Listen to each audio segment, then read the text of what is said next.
അപ്പോൾ നമ്മൾ ഉണ്ടാക്കുന്ന ഇടിച്ചക്ക കൊണ്ടൊരു തോരനാണ്. ഇടിച്ചക്ക തോരന് ആവശ്യമായ ഇടിച്ചക്ക ഇടിച്ചക്ക ഇട്ട് കൊടുക്കാം. ചെറിയ ഉള്ളി ഇടാം, 2 വെളുത്തുള്ളിയുടെ അല്ലി വെച്ചിരിക്കുന്നത് അത് ഇടാം, പച്ചമുളക് വെച്ച് അത് ഇട്ട് കൊടുക്കാം, ഒരു നുള്ളി ജീരകം.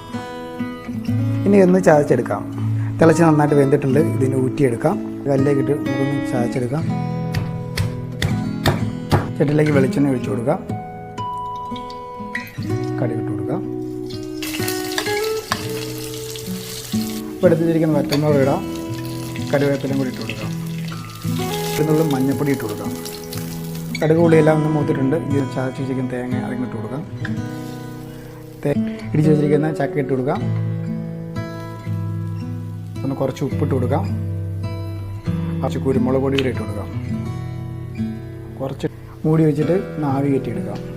തോരൻ റെഡി ആയിരിക്കുകയാണ്.